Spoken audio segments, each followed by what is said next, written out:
Well, there were two evil brothers who were very rich, and they used their money to keep evil ways from the public, their evil ways. And so they attended church every Sunday just as a part of their sort of experience. And one day the minister left the church and a new minister came in, and he was a very energetic fellow, and he happened to see through their charade. He could see right to the experience that they were having. And he was busy, and he went around. The church started growing, and they started building a new building, and they were raising money and all this stuff. And one of the brothers died, and so the other brother came up to the minister, and he wrote him a check, and he said, "Here's the rest of the money you need for your building project." He said, "I only have one condition, that at my brother's funeral, you call him a saint." Well, the minister thought for a few moments, and so he took the check and deposited it. And that Saturday at the funeral, he got up to talk about the brother, and he immediately went right into his rant. He said he was an evil man, he cheated on his wife and abused his family, and after going on in this vein for a small time, he concluded his rant with, "But compared to his brother, he was a saint."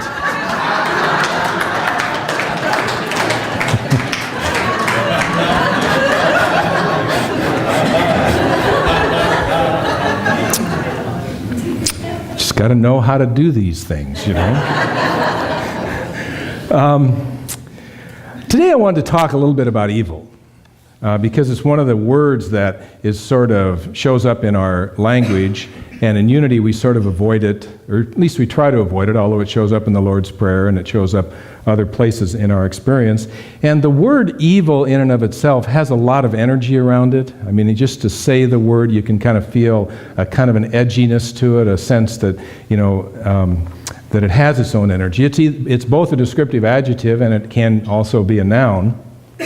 And its references to something that's more than just wrong, that it's actually malevolent or wicked or however, it goes beyond just plain right or wrong, that it's really wrong, like really bad, like it comes from something else. And we use it to make a strong emphasis in our language. I know President Reagan, when he stood up, he called the Soviet Union the evil empire, which was an intentional reference. And President Bush stood up and he said, he identified the axis of evil, and of course the intention is to create more energy around that than perhaps might otherwise exist. And it's interesting that as I looked at that word, I found some information about the fact that it really wasn't always charged like that. About 300 or 400 years ago, the word evil actually meant uppity. And so it didn't have that sort of malevolent sort of energy to it that it has now. And it's sort of evolved. And it's interesting that there's a lot of coincidences around that word, evil. And I don't know, I couldn't find really much about whether they're intentional coincidences or whether they're just divine coincidences. But you know that if you flip the word around, it means live, or it says live. So it's sort of the opposite in some ways of evil. You also, if you think about evil in relationship to the devil, all you do is put a D in front of it, and you have the devil.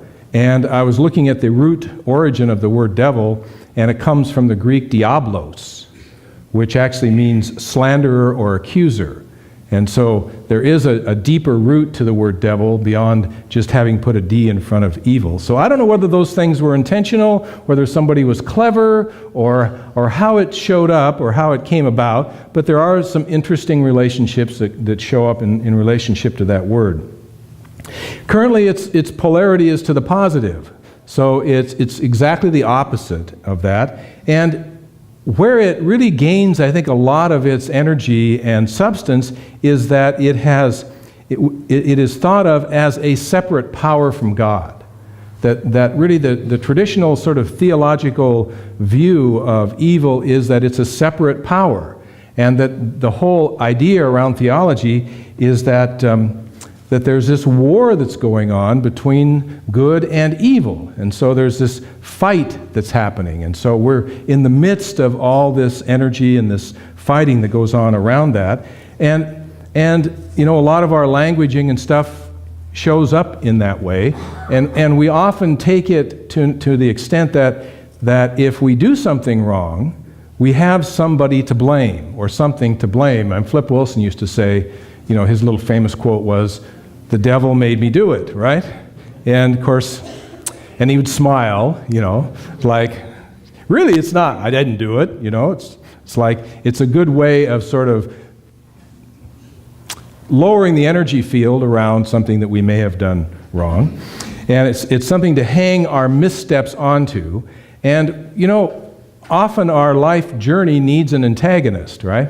There needs to be something in there that, any good story that we read in a book or a play or a script has some sort of antagonist involved in there. And so the devil makes a pretty good antagonist in the relationship to evil. And so that shows up in that way.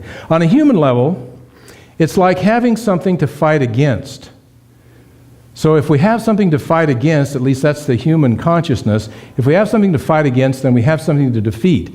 And so if we're fighting against something, it brings us, the intention is it brings us together.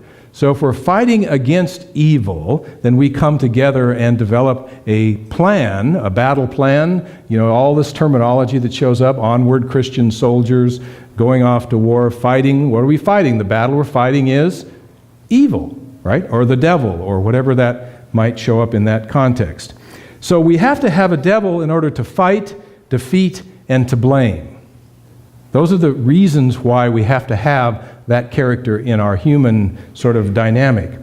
So on a human level, we recognize that bad things do happen. Is there anybody that has not ever experienced something bad in their life? We all have experiences that show up in that way in our experience, some worse than others.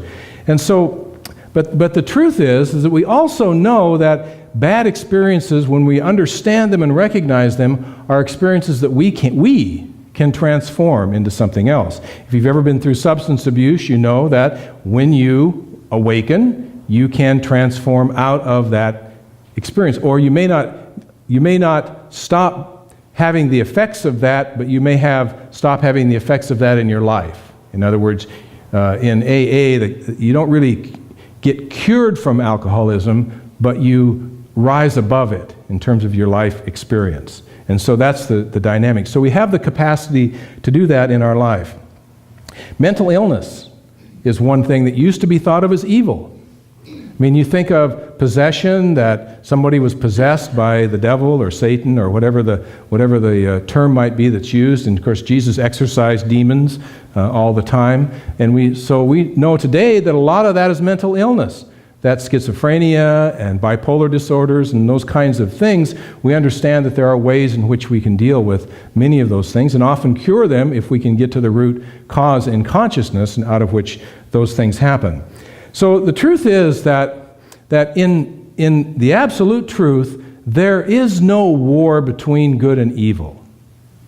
The truth is, there is no battleground between good and evil in consciousness. It is only a human condition that we have identified. If you think you can defeat something violently, because when we think of battles and wars and defeat and victory and all the things that center around that, if we think that we can defeat something violently and have peace, we do not understand spiritual principles and spiritual laws. Spiritual laws in and of themselves show up not out of defeat and victory, they show up out of an understanding and awareness of truth and how that shows up in our life. So in unity, we teach that there is no evil, that there is no separate power called evil. Evil is nothing more than a label for the use of God's power incorrectly. It is an error in terms of the way in which we show up in our thinking. And when you think of the creation story, and you think of that Adam and Eve were given, when they ate from the tree of the fruit of the knowledge of good and evil, they were given the knowledge of good and evil. They were given the choice to use God's energy for good or for destructive purposes. One of the things that one of the most enlightened moments, I believe, in our country's history was at the end of World War II, after a violent struggle. And what did we do that really changed the course of thinking.